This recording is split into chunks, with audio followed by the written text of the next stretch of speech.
odo dhoorre waa odo dhoorre sheekada maanta waxay ku saabsan tahay odo dhoorre oo tilmaam bixinayo waxaa ii soo dhiibay saaxiibkii xuseen xaami oo ku magac dheer xuseen qalbi wuxuu degan yahay Sweden sheekadiis waata saaxiibka odo dhoorre ciyaalka xaafaddu la joogaano ayagana waa kala qaybsameen qaar ambaliya dhilayaan qaarna taraq ko wuxuu ku biri kuwa ambaliga dhilay saaxiibka oo qaadaba warbacle oo qaada warbaxba waa fosfor waa isaga tagayno kuwaas wuxuu aaday markaa taraq dhilay nasiib wanaag gacanta ugu horeysaba waa taagyan ku dhahay dish waana taqaana xagga waa la isku leystaa maqti saaxiibka isla markii waa istaagay wuxuu dhahay dhageys anaa meesha xukumo dhahay dhageysto adig laba dhig adig laba bax hal shub afar babiq meeqa ay soo hartay labo abba igu qabo dhaano ya barmuto waxay iga dhigtaa wada basteki uku mucuna waa ilaa lacabno is ka asosiida ku baashaalo faraxsan quslay dilqay adeerkiisa yimid odaygan banaanka guriga ma kasoo bixi jirno caloosha fadhiisad saaxiib caloosha fadhiis daawur raadi shan maalin musqul ma galno qof war ilaa waxa weey caloosha ay fadhida maxaa sameeyaa wale ku banaanka joogtay waa waxay siiyeen tubaaka u dhiibano waxayna alaabtan magaad iyo duur ugu dareen duruqsiyeedeen wala qeyn dhuqdhuq amal dheerno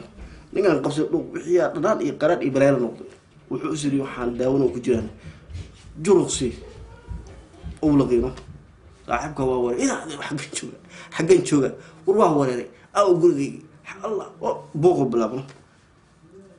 war naga taara guriga ma naqana baxalaana wado isku soo baxay ciyaalka oo diibi yaa dalqaaya garanaya dalqaaya saaxiibka door wadis dalqaaya war dalqaaya naga naqana he gurigiisaan doonaya inaad gurigiisaan doonaya dalqaaya xagga jooga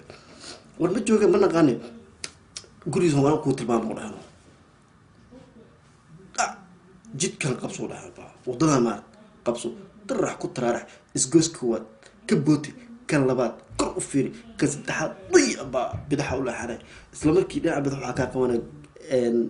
villo isku gambisa waxa ka horbax babo iyo titiin iyo aduun waxa ka soo horjeeda guri weyn oo geerihiin ku yaalo cid dooraalida ma doorar badan ba dhaaf saaxiib dhagaha miiq lugta fur soco isla markii waxa ka hor imaanay xogaa markaa socotid guri qabya gejinaya ka bax gurigaas waxa ku dhigan dabaq dheer oo ganjeelas blue ku yaabo markaa aragtid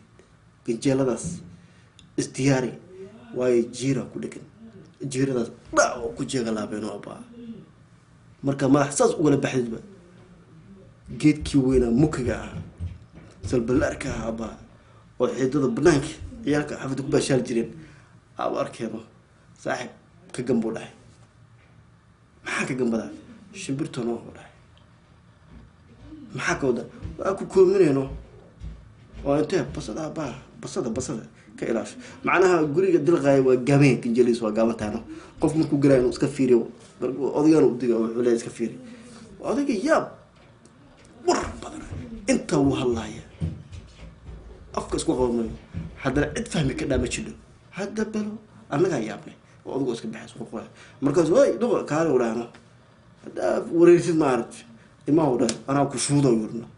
war ma hay shuud ma yasaas ma ka wado macna waa ku awra baashano ما صباح حميدة وريا ما يبعناه وكجينا مش عادي وكود ساعة فتنا أبو يا عذر كم باشر ولا رواتي كرتاب حد وده يصير صباح صورس